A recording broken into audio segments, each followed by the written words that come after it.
मिर्जापुर नाम के एक शहर में एक परिवार रहता था।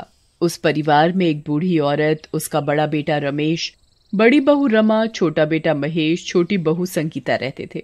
रमेश और रमा की एक 16 साल की बेटी थी जिसका नाम आशी था, और महेश और संगीता का एक 10 साल का बेटा था जिसका नाम डुग्गू था। उस घर में बस बड़ी बहू रमा की ही चलती थी। रमेश की एक इलेक्ट्रॉनिक्स की दुकान थी जिसमें उसने अपने छोटे भाई महेश को नौकरी पर रखा हुआ था। रमेश दुकान पर पूरा दिन मेहनत करता था और घर में उसकी पत्नी संगीता काम में लगी रहती थी। घर के हर बड़े फैसले से लेकर राशन तक की छोटी छोटी चीजों तक रमा की ही मर्जी चलती थी। महेश और संगीता बहुत ही सीधे थे। वे उनसे परेशान थे पर कभी कुछ नहीं कहते थे। रमा एक अमीर घर से आई थी और संगीता एक गरीब, तो उस कारण भी रमा संगीता को अपने आगे कुछ नहीं समझती थी। एक सुबह जब रमेश और महेश दुकान जाने की तैयारी में होते हैं, संगीता, ओ संगीता, कहाँ है तू? इनको दुकान जाने में इतनी देर हो गई है और तूने अभी तक इनका खाना पैक नहीं किया। तुझे पता है ना त्योहार आ रहा है तो इनको दुकान जल्दी खोलनी होती है। जी दीदी, मैं बस करने ही वाली थी। वो मेरी तबीयत थोड़ी ठीक नहीं थी तो मैं वो पूरी रात सो ही नहीं पाई। सुबह जाकर आंख लगी तो उठने में देर हो गई। तेरी तबीयत तो काम करने के टाइम पर हमेशा ही खराब हो ही जाती है, कामचोर कहीं की। संगीता जल्दी जल्दी टिफिन पैक करके रमेश और महेश को दे देती है और वो दोनों दुकान के लिए निकल जाते हैं। उनके जाने के बाद संगीता अपने कमरे में जा रही होती है कि रमा फिर से उसे पीछे से आवाज देती है, अभी तो हम लोगों ने नाश्ता भी नहीं किया है, तू बिना नाश्ता दिए कहाँ अपने कमरे में चली जा रही है? अरे बहू, संगीता की तबीयत ठीक नहीं है, उसे जाने दे और थोड़ा आराम करने दे। आराम? और कितना आराम करेगी ये? और आप बीच में ना ही बोलो तो अच्छा होगा। जब देखो तब अपनी छोटी बहुरानी की तरफदारी करती रहती हो। अरे माँ, आप मेरे लिए परेशान ना हो। दीदी, मैं अभी नाश्ता बना देती हूँ। संगीता की तबीयत बहुत खराब होती है, उसकी कमर में भी बहुत दर्द होता है, फिर भी वो जैसे तैसे सबके लिए नाश्ता बनाती है। रमा और आशी फटाफट नाश्ता कर लेते हैं और बाकी लोगों के लिए कुछ भी नहीं बचाते। मम्मी, मुझे बहुत भूख लगी है। ताई और दीदी तो सारा नाश्ता खा गए, अब मैं क्या खाऊं? क्या मेरी शिकायत लगा रहा है अपनी माँ से? बहुत बोलने लगा है। चुपचाप जो फ्रिज में पड़ा है वो खा ले। और संगीता, तू छत पर जा और सारे कपड़े धो दे, पर उससे पहले पूरे घर की सफाई करके जाइयो। जी दीदी। संगीता पूरे घर की सफाई करती है, फिर छत पर जाकर पूरे घर के ढेर सारे कपड़े धोती है। कपड़े धोने के बाद संगीता कपड़े सुखाई रही होती है कि तभी रमा आ जाती है। जरा सा काम करने में पूरा दिन निकाल देगी क्या? बाजार से सामान भी लेकर आना है, वो कौन लाएगा? दीदी, मैं ले आऊंगी। ठीक है, चल मैं पार्लर जा रही हूँ, मुझे अपने लिए कुछ शॉपिंग भी करनी है तो मैं थोड़ा लेट हो जाऊंगी, इसलिए जब तक मैं वापस आऊं मुझे रात का खाना तैयार मिलना चाहिए। ठीक है दीदी। रमा पार्लर चली जाती है और संगीता बेचारी घर पर अकेली पूरा दिन काम करती रहती है। रमा के ऐसे बर्ताव के कारण उससे सभी दुखी थे, पर कर भी क्या सकते थे। अगर कोई कुछ बोलता तो वो अपने पति रमेश से शिकायत कर देती और वो हमेशा घर छोड़ने की धमकी देने लगता। बूढ़ी माँ अपने परिवार को अलग होते भी नहीं देख सकती थी, इसलिए बस सब कुछ चुपचाप सह रही थी। संगीता और महेश को इसलिए सहना पड़ता था क्योंकि महेश रमेश की दुकान पर ही काम करता था। उसके पास ना तो कोई दूसरी नौकरी थी, ना ही इतने पैसे की कोई काम शुरू कर सके, इसलिए बस दोनों पति पत्नी भी चुपचाप सब सह रहे थे। रमा रोज पूरा दिन संगीता से काम करवाती और उसके बेटे को डांटती रहती। महेश बेचारा पूरा दिन दुकान पर मेहनत करता और बदले में उसे अपनी मेहनत के पूरे पैसे भी नहीं मिलते थे। संगीता इन सब चीजों से बहुत दुखी हो जाती है। मैं नहीं झेल पाऊंगी ये सब, इससे अच्छा तो मैं कहीं जाकर मर जाती हूँ। संगीता परेशान होकर एक रात पास की नदी में जाकर कूद जाती है। नदी के पास एक पीपल का पेड़ होता है और उस पेड़ पर बैठी एक चुड़ैल ये सब देख रही होती है। अरे, ये औरत पानी में कूद क्यों गई? ये आखिर मरना क्यों चाहती है? मुझे इसे बचाना होगा। चुड़ैल संगीता को बचा लेती है। चुड़ैल होकर तुमने मेरी जान बचाई? क्योंकि मैं एक अच्छी चुड़ैल हूँ जो किसी का बुरा नहीं करती। पर तुमने मुझे क्यों बचाया? मर जाने दो मुझे। आखिर ऐसा क्या हुआ है तुम्हारे साथ जो तुम मरना चाहती हो? मेरी जेठानी मुझे और मेरे परिवार को बहुत परेशान करती है। मुझसे जानवरों की तरह पूरा दिन काम करवाती है। चाहे मैं बीमार ही क्यों ना हो, पर वो तरस नहीं खाती। मेरे बच्चे को डांटती रहती है और मेरे बड़े सास ससुर की जरा भी इज्जत नहीं करती। तुम्हारे साथ तो बिल्कुल वही सब हो रहा है जो कभी मेरे साथ हुआ था। मैंने तो बेवकूफ़ी में आकर खुदकुशी कर ली थी, जिसके बाद मेरे बच्चों और पति की जिंदगी खराब हो गई। तुम परेशान मत हो और बेफिक्र होकर घर जाओ, सब ठीक हो जाएगा मुझ पर। संगीता अपने परिवार के बारे में सोचकर घर वापस चली जाती है और घर जाकर सो जाती है। सुबह होने पर संगीता जैसे ही उठकर बाहर जाती है तो किसी की आवाज आती है। आवाज सुनकर रमा भी बाहर आ जाती है। कोई है क्या घर में? जल्दी बाहर आओ और सस्ते में काम वाली पाओ। जल्दी आओ, जल्दी आओ। आ जाओ बहन जी, इतनी महंगाई में ऐसी काम वाली आपको कहीं नहीं मिलेगी। हमें कोई काम वाली की जरूरत नहीं है, चलो कहीं और जाओ। अरे मैडम, बहुत सस्ते में फटाफट काम करूंगी। आप एक बार मुझसे काम करवा कर तो देखो। बोला ना नहीं रखनी, चल अब जा यहाँ से।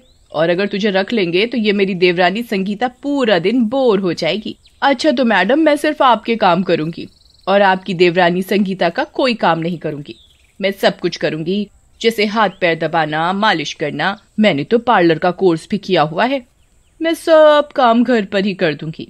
आपका पार्लर का सारा खर्चा बच जाएगा और मुझे बदले में कहीं सोने की जगह दे दो और 2 वक्त का खाना। ऐसी काम वाली तो मुझे कहीं नहीं मिल सकती। मुझे इसे फटाफट रख लेना चाहिए। रमा उस काम वाली को रख लेती है। तुम्हारा नाम क्या है? जी मेरा नाम शांति है। अच्छा शांति, मैं अभी नहाने जा रही हूँ, तब तक तू मेरे कपड़े प्रेस कर दे। जी मैडम। रमा उसके बाद नहाने चली जाती है। संगीता रसोई में खाना बना रही होती है, तभी वहाँ शांति आ जाती है। अरे दीदी लाओ, मैं खाना बना देती हूँ। नहीं नहीं, तुमको दीदी ने अपने काम के लिए रखा है। अगर उसने तुम्हें मेरा काम करते देख लिया तो तुम्हें काम से निकाल देगी। वो अभी नहाने गई है, उनके आने से पहले मैं सारा खाना बना दूंगी। अरे इतनी जल्दी कैसे बना दोगी? ये तो नामुमकिन है। ऐसे नौकरानी एक चुटकी बजाती है और उसके 8 हाथ निकल आते हैं और वो चुड़ैल के रूप में आ जाती है। अरे शांति, तुम तो वही कल रात वाली अच्छी चुड़ैल हो ना? तुम यहाँ कैसे? मैं यहाँ तुम्हारी मदद के लिए आई हूँ। अब तुम्हें परेशान होने की कोई जरूरत नहीं, मैं सब ठीक कर दूंगी।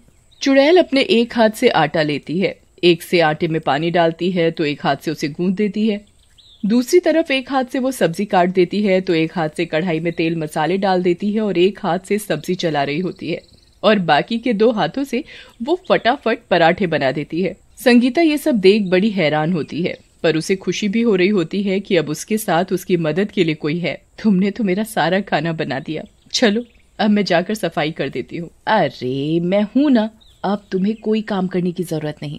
चुड़ैल फटाफट अपने 8 हाथों का इस्तेमाल करके पूरी रसोई को साफ कर देती है। उसके बाद वो पूरे घर को शीशे की तरह चमका देती है और रमा के कपड़े भी एक चुटकी में प्रेस करके रख देती है और फिर से एक नौकरानी के रूप में आ जाती है। रमा नहा धोकर तैयार होकर बाहर आती है तो साफ घर और खाना बना हुआ देखकर हैरान हो जाती है। कमाल है, पूरा घर इतना साफ और इतनी जल्दी सारा खाना भी बन गया। ऐसा कैसे हो सकता है? संगीता, तेरे हाथ कब से इतनी तेज चलने लगे? काम चोर कहीं की। जी दीदी, वो मैंने सोचा जल्दी काम कर लूं, वो कपड़े भी धोने थे बस इसलिए। हाँ तो यहाँ खड़ी क्या मेरी शक्ल देख रही है? जा और जाकर कपड़े धो। और हाँ शांति, तू चल मेरे कमरे में, मेरे सर की मालिश कर दे। जी मैडम, मैं आपकी ऐसी मालिश करूंगी कि आप जिंदगी भर याद रखोगे। अरे वाह शांति, तेरे हाथों में तो जादू है। मजा आ गया। मजा तो कल आएगा जब तू धीरे धीरे गंजी हो जाएगी। मालिश करने के बाद चुड़ैल छत पर जाती है। संगीता, चल अब तू साइड हो और देख मेरा कमाल। चुड़ैल फिर से अपने असली रूप में आ जाती है और फिर से उसके 8 हाथ निकल आते हैं। चुड़ैल 1 मिनट में सारे कपड़े धो देती है और फटाफट रस्सी पर भी सुखा देती है। चुड़ैल की मदद से संगीता के सारे काम चुटकी में हो जाते थे। दोनों बहुत ही अच्छी सहेलियां बन गई थी और अक्सर अकेले में खूब बातें करती थी। ऐसे ही दिन बीतते चले गए। चुड़ैल की मदद से संगीता का जीवन बहुत ही अच्छा हो गया था, पर रमा का बर्ताव हमेशा सबको दुखी करता था। एक दिन सिलेंडर फट जाने से घर में आग लग जाती है और रमा उस आग में फंस जाती है। बचाओ बचाओ, कोई है, मुझे बचाओ। संगीता और उसके सास छत पर बातें कर रहे होते हैं और अचानक उन्हें रमा के चीखने की आवाज आती है। अरे ये तो दीदी की आवाज है। संगीता फटाफट नीचे भागती है। संगीता मेरी बहन, मुझे बचा लो। आग बहुत तेज थी और उस आग से रमा को निकाल पाना नामुमकिन था, पर संगीता ने अपनी जान की भी परवाह नहीं की और एक कंबल लेकर उस आग में कूद गई, पर वो खुद उस आग में फंस गई। रमा घुटन की वजह से बेहोश हो जाती है और संगीता चिल्ला रही होती है।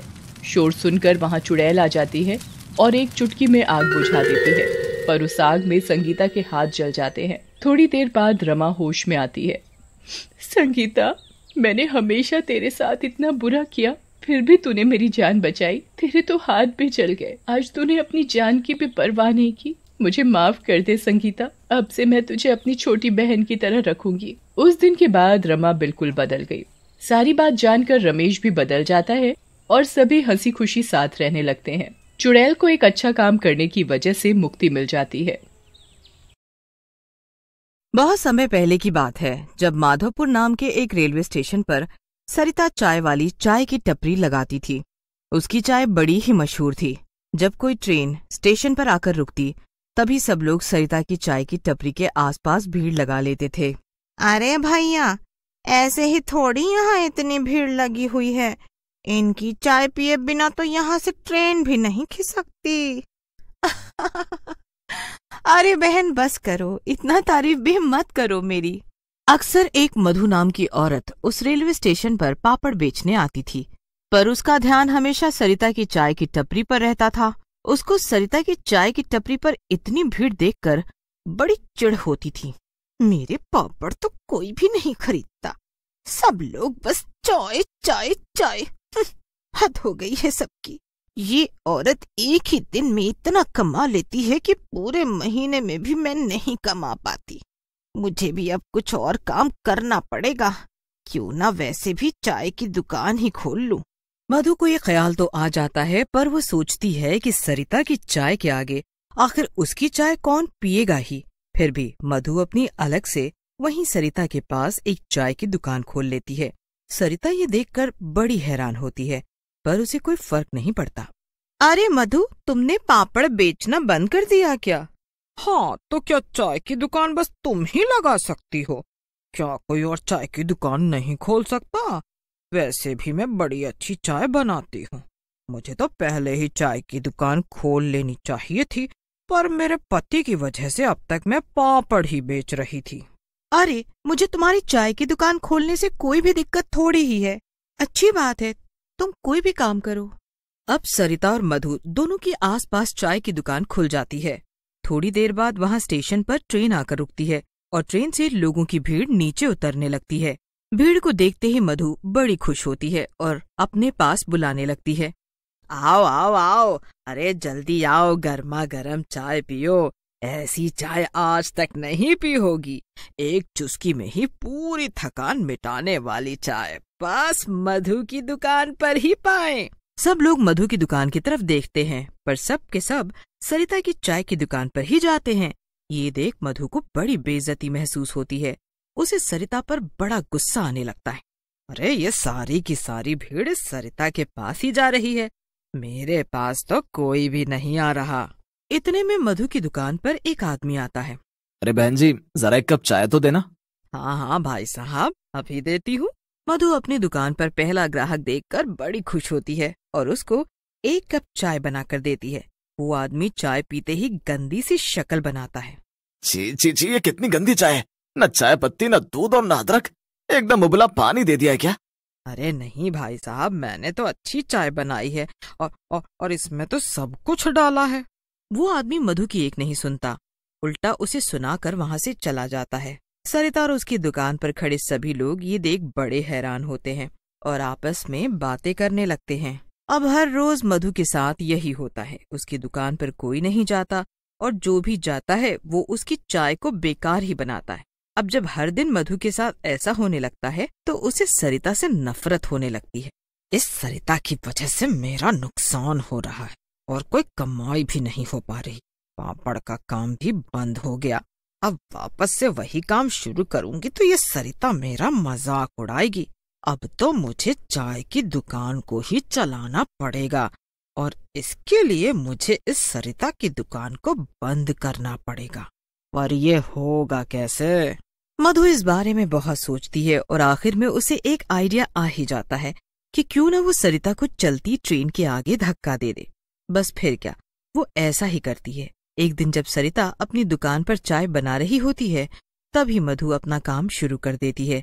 जैसे ही सामने से ट्रेन आने लगती है, मधु वहां जाकर खड़ी हो जाती है और पैर फिसलने की एक्टिंग करने लगती है। मधु को चिल्लाते हुए देख सरिता उसे पटरी पर बचाने आती है कि तभी ट्रेन उनके बहुत करीब आ जाती है। ट्रेन जैसे ही उनके सामने आती है, मधु वहां से उठकर खड़ी हो जाती है और सरिता को ट्रेन के आगे फेंक देती है। इतने में ट्रेन सरिता के ऊपर से गुजर जाती है और उसका हाथ कटकर मधु के हाथ में ही रह जाता है। मधु एकदम डर जाती है और सरिता का कटा हुआ हाथ वहीं फेंक देती है और वहां से भाग जाती है।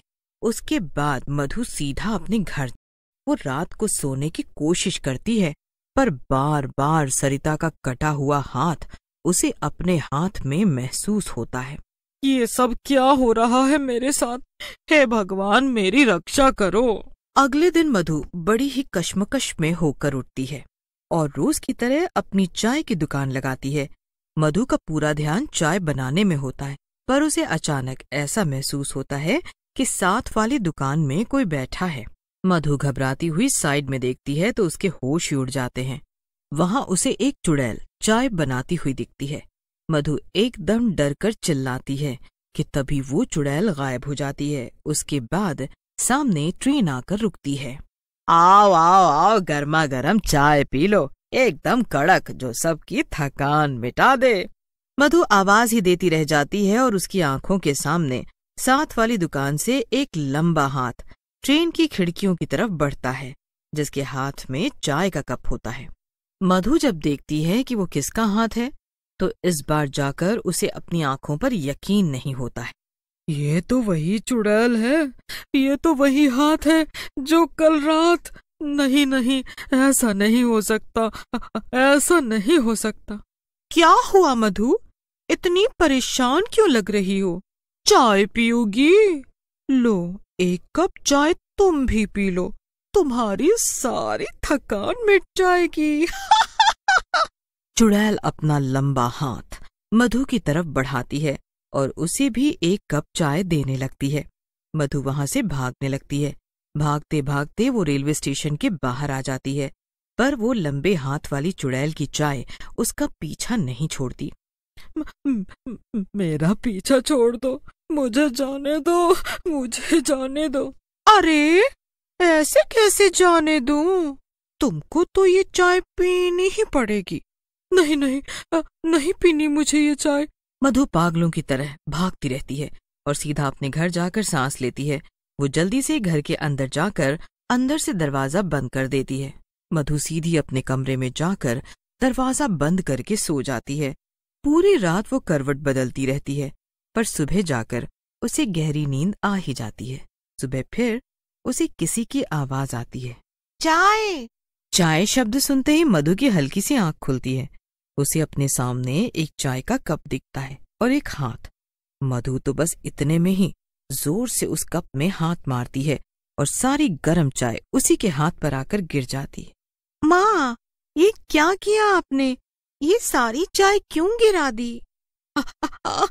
मेरा हाथ, मेरा हाथ। अब यहाँ खड़ी बकवास मत कर, मुझे जाने दे। मधु जल्दी से बाहर जाकर हाथ धोती है, पर अब तक उसके हाथ में छाले पड़ चुके होते हैं। आपको क्या हुआ है माँ? आप इतना अजीब बर्ताव क्यों कर रही हो? मुझे लगा वो हाथ उसी का है।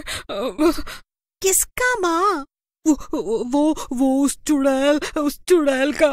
चुड़ैल? किसकी बात कर रही हो आप माँ? चुड़ैल और यहाँ? तू चुप कर, समझी? तुझे कुछ नहीं पता।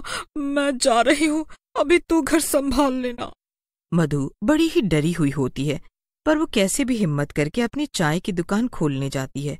उसका सारा ध्यान सरिता की दुकान की तरफ होता है कि तभी वही लंबे हाथ वाली चुड़ैल का हाथ आकर मधु का हाथ पकड़ लेता है। मधु जोर से चिल्लाती है, चुड़ैल, चुड़ैल, बचाओ, बचाओ मुझे। इतनी शोर सुनकर वहां पर और भी लोग आ जाते हैं। अरे मधु, क्या हुआ? क्यों शोर मचा रही हो? अरे कहाँ है चुड़ैल? हाँ हाँ बोलो ना, क्यों तुम्हारे ही पीछे पड़ी है वो? कोई तो बात होगी। उस औरत और बाकी लोगों को मधु का व्यवहार कुछ ठीक नहीं लगता। अब अगले दिन मधु गायब हो जाती है।